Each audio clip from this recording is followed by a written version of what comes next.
Hello and welcome to King of Dragon Pass with me, Tat3OS. And before you ask, what the fuck is King of Dragon Pass? Well, Sunny Jim, if you were born after the game was made, I would rather have you unsubscribe, but following that thought, King of Dragon Pass is a really old strategy game. And it's a strategy game based around random events and, to an insane degree, luck. You need luck in King of Dragon Pass. You can help your luck a bit, but it can only go so far. I will not be able to explain too much of the game at first, for I am not too proficient with it, but it's a game where you read a lot, and I will let you read that. Of course, you should have read it already. This is the history of our clan that we go through at the very beginning, and here we choose our main deity, Orland, Elmal or Ernalda. Depending on which deity you choose, your clan will be following that deity, and there will be some changes regarding that. I will go with Orland because that's the safe bet, and Orland's worshippers are the most common. Your earliest famous event is rather important as well, and I'm sure some people know exactly which ones to watch. They will change a tiny thing about your clan, tiny thing that can, of course, become very important in the process. So I believe I will go with Uralda the Cowmager, who led the sacred herds into Orland's stead, because I kind of want to focus on the herds, on the cows. Cows are like your currency or your wealth in this game. This one is about slavery, whether you want slaves or not, and I believe I will go with no this time around. Not really interested in slaves. Of course, once we fail miserably, I will probably do another run and we will go with slaves. Now, the ancient race you fought in the great past is a rather interesting choice because it will determine your greatest foe during the game. For example, trolls, they will attack you a lot, and trolls attack you a lot by default. Defeating your ancient foes gives you benefits you in many ways. Losing to them, however, is rather dangerous indeed, and depending on what you choose, it can be rather hazardous. I will go with Vesvena, son of Valiant, warlord of the Ice Tribe, because it increases our chances to raid during the winter season. It also has some terrible random events that will completely destroy and annihilate us, but it's just the price you have to pay, viewer. For in King of Dragon Pass, you always get fucked. Hell, the king was the leader who emerged amid the turmoil of the darkness. Here we choose which type of a clan we will be. This is not irrevocable, you can change that later on quite easily. This just defines how much magic can you put into specific regions, into specific branches, so to speak. How much you can put into war, how much can you put into diplomacy, herds, crops and whatnot. I will go with peace for now, for first year shall be years of growing, and putting points into herds is really, really important. And finally we choose the first god that arrives, and I believe this one gives us a shrine of that specific deity. So I shall go once again with Uralda the Cowmager to improve our herds. Things have been different since the dawn, 1300 years ago.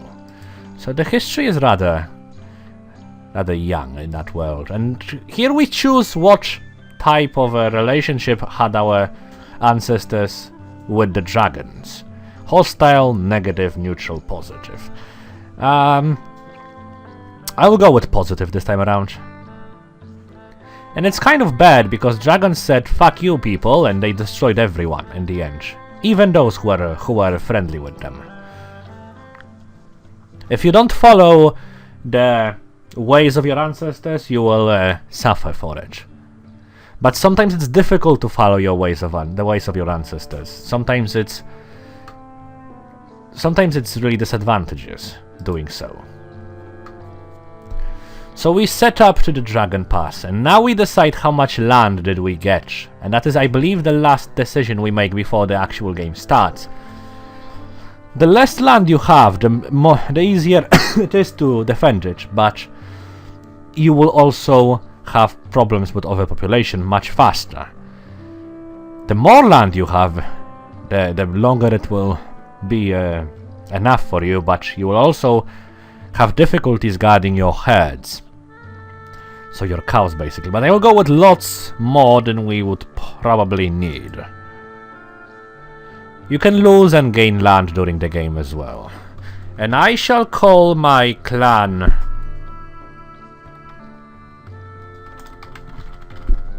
Mountain Joy is too long? God damn it. Stick. No, baptism. Baptism. Baptists. No, goddammit. I don't have a good name. I will change the difficulty to average. Yes, you want me to play on hard, but hard is fucking ridiculous. You get only the bad events. What's a good clan name?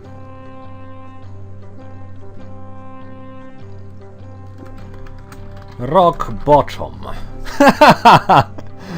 Yeah, it will really describe our situation. Okay, the game has a number of seasons that you go through, and the end of the year is called the Sacred Time, during which you get an overview what has happened during the last year, how your Tula looks like, and when you make decisions, what to sacrifice towards.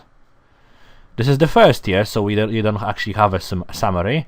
But you can see that we have a ditch, we have some houses.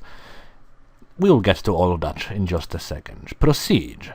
This is why I chose a peaceful clan, because a peaceful clan gets 2 points into herds and 2 points into crops and 0 points into war. But depending on what people you have on your clan ring, your advisor ring, depending on what deities they worship, they also allow you to sacrifice some more magic to specific branches of the magic sacrificial thingamabobbers. I would sacrifice towards herds. It's very fucking important. Cattle is extremely important. We got 7 magic, by the way. Magic, the magic you get annually depends on many things, and you will gain, lose magic. We'll get to that somewhat later.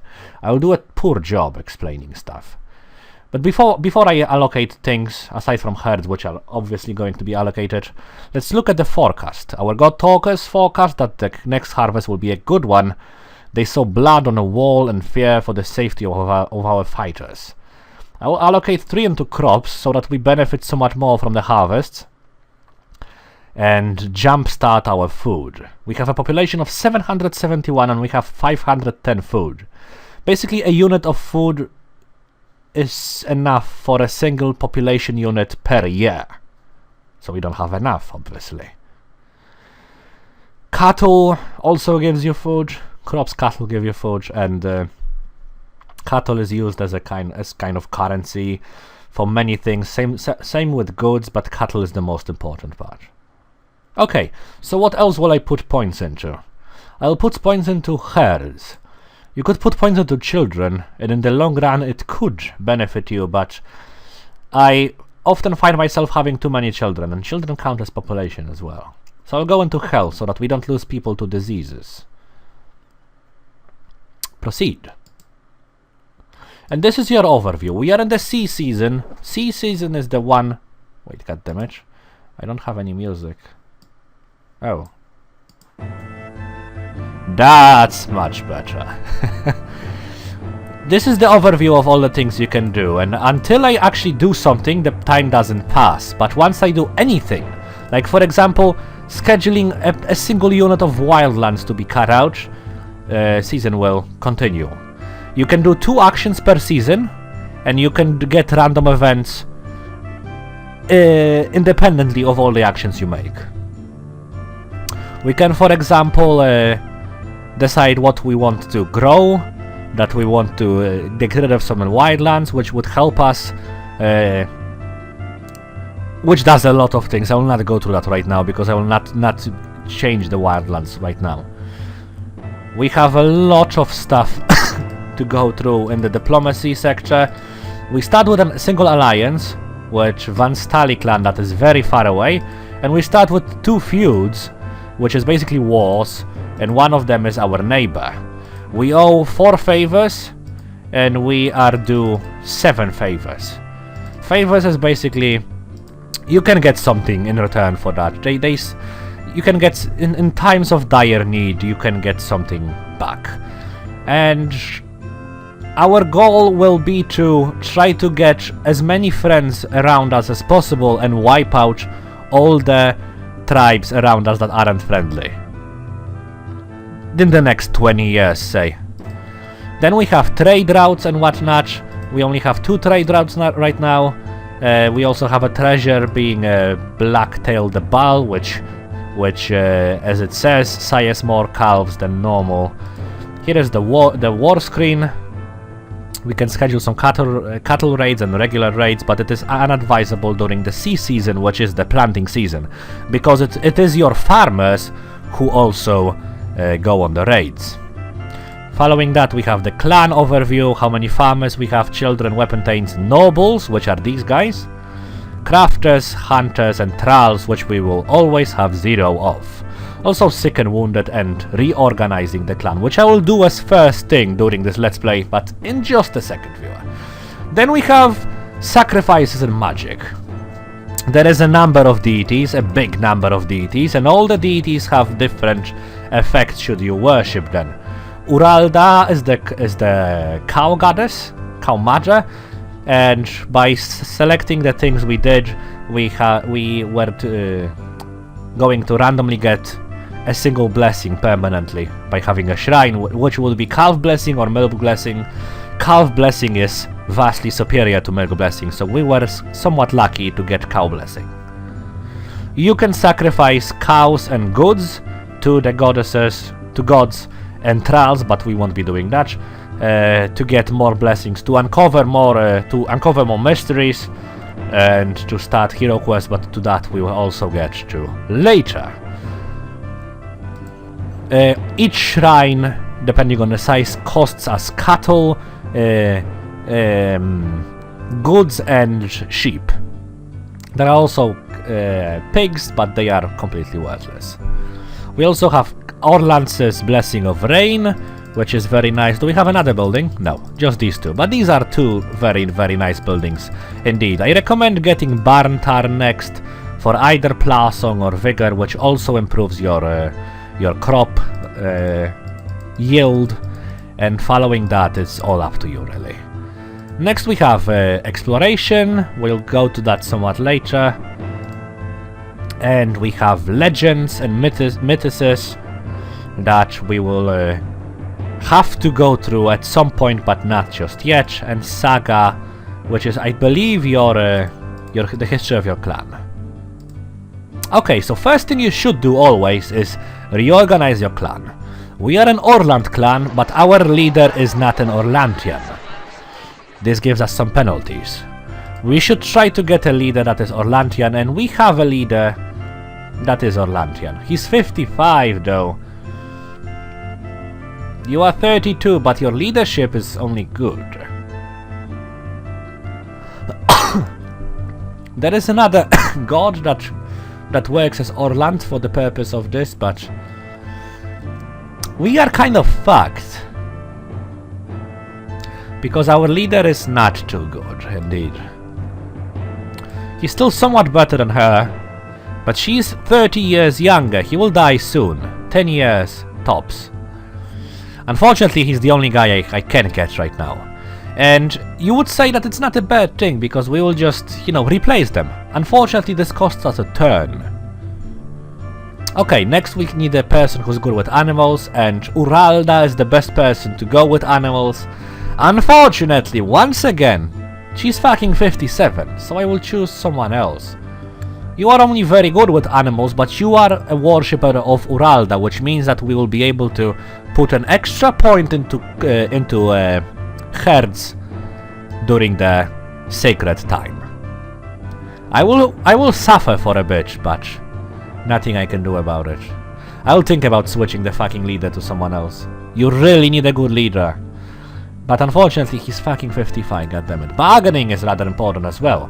Isaris is the best possible bargaining god, I believe.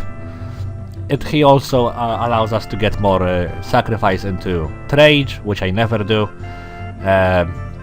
Well, you are better than this guy. Bargaining. There we go. Combat! Humakch is excellent for combat.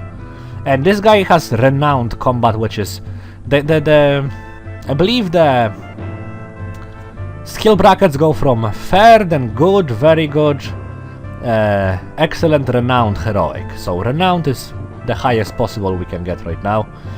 Custom is our guy who basically knows what's expected of us, what would our ancestors do, yada yada.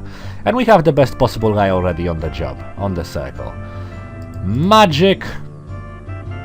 See, he's good with magic, but he's a worshipper of Orland, which we already have on the circle.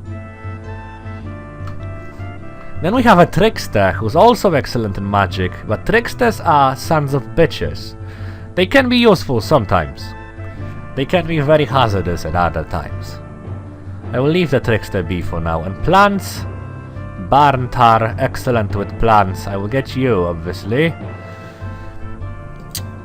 I'm wondering about the fucking leadership guy. Chalana Aroy is not the best leadership person. See, the problem is that the only other leadership person has only leadership level of good. But he has leadership of very good, which is not that much better, goddammit. I will get you. It will suck. We will suffer from it. But there is fucking nothing I can do about that. Which means that I should get someone. I will just leave the trickster for now. Then again, you are 50 fucking 6. Do I have anyone else for plants? You are 31. Yeah, I will switch you. I don't want to switch my fucking clan ring every 5 years. This will do. The trickster will die soon, but the trickster isn't important. Okay, so we switched the clan a tiny bit. Something should happen right about now. Weapon taints are your dedicated fighters. If you go over here, our full-time warriors require a horse, twice as much food as a farmer, and give annual gifts of worth 1 cow, so goods worth 1 cow. New weapon taints require 3 cows worth of equipment. But they are very good at fighting. They are basically your go-to guys when it comes to fighting. Okay. I believe I will fiddle around with this, or I will start exploring my Tula. I don't want to go to any huge expeditions during the sea season, because it's the planting season. So let's just explore our own Tula. With 3 weapon taints, with 10 footmen, let's go slowly. This is your own Tula. If I go to... oh, it doesn't work over here. Never mind. If you go, you should periodically explore your own territory. Exploring the wilds can also give you benefits, but it's somewhat more dangerous. But exploring your own Tula is the way to go. And I will send, like, let's see. Let's send our main guy. So he maybe will get some level ups or some shit. I don't know. Go. We thought we found most of the secrets of our Tula, but the latest expedition led up a hill we haven't climbed yet. There are large fused lumps of iron, which we all know everyone wants. And a random event.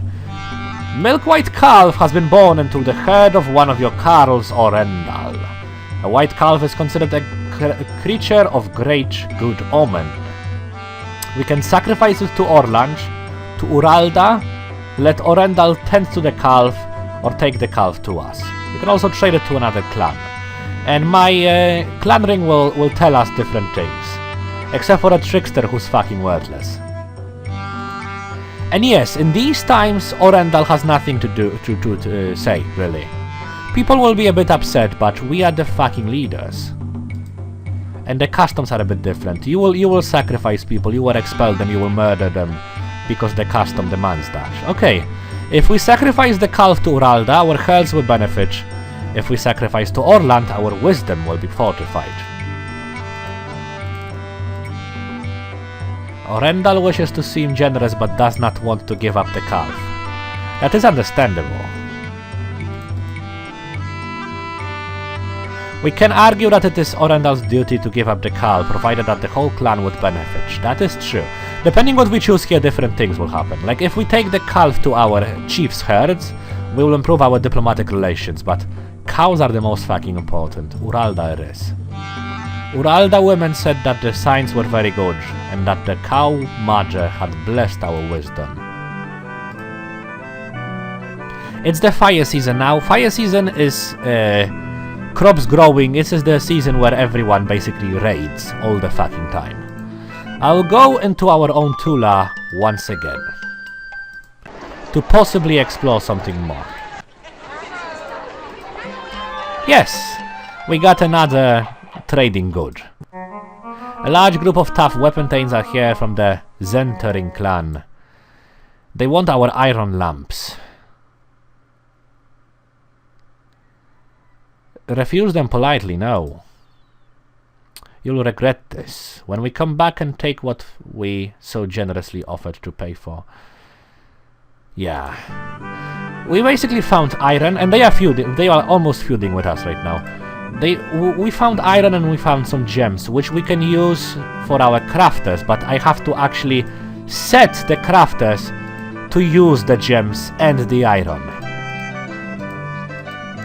which you need to spend a turn on. We can only get 8 crafters to sell shit.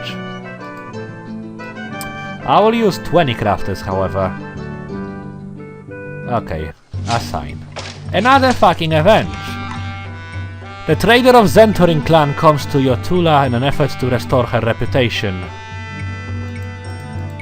Venhar of the Vastali clan, who has been spreading the most outrageous lie about me. She encourages brides of other clans to engage in adultery, shaming Ernalda. This is not the case, and Venhar will lie about you too if it suits his purpose. See, no matter what you choose, even if your gods tell you choose this, even if your clan is unanimous, it can be wrong. Because this is a game of random events, and trying to choose the most likely solution. Let's try to question her, for we have a guy who's rather good at custom. She was telling the truth. Okay. We shall promise to be wary of Veneral. What are our relations with Van Stali clan?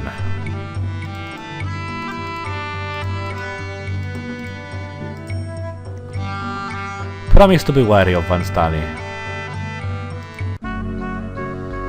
It's the Earth season, it's the...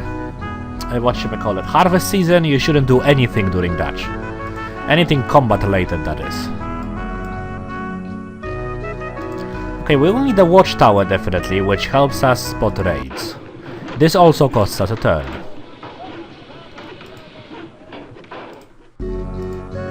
And we should try to sacrifice to one of the gods.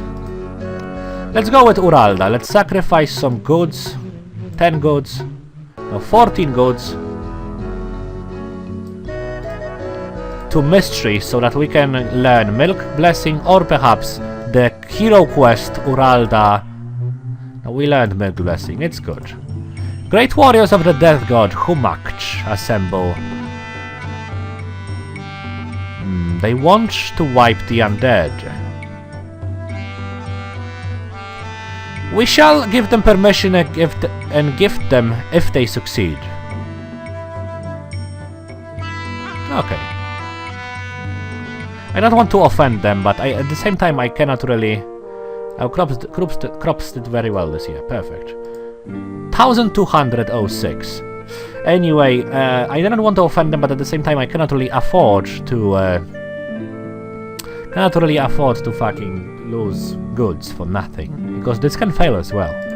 Okay, we should try to cattle raid some assholes around us, because it's the dark season, it's the winter season, but since our foes are the winter tribes, our ancestors got used to fighting in the winter conditions, and thusly we suffer less penalties for that. So we should cattle raid the fucking fire quads, whom we are feuding with 5 weapon tains and 10 footmen. And we stole 18 cows. You can steal cows even from your fucking allies. It's Orland, the main god, the chief of the gods, said that if you cannot defend your own cattle, you deserve to lose them.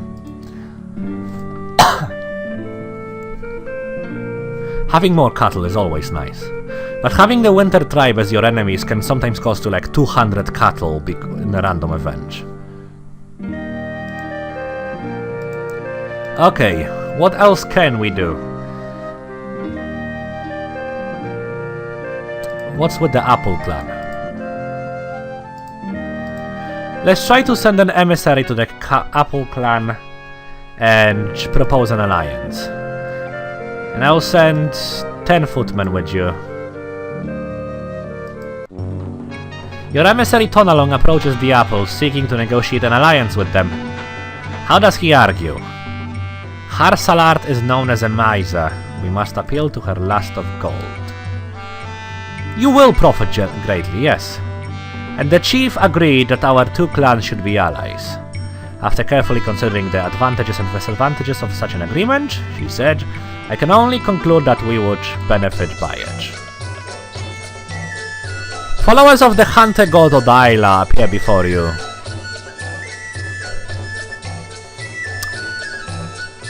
Well, I'm not exactly a hunting god. I am not exactly a hunting person, so... Our clan magic is weak, we should gift them instead. I told you if you waited long enough for Odaila cultists to show up and stock our woods with deer and boat. Yes, but once again, I am not hunting. I am not fucking hunting. Let's do this. Let's give them watch. How much cattle is enough? Let's give them like 14 goods. They thanked us.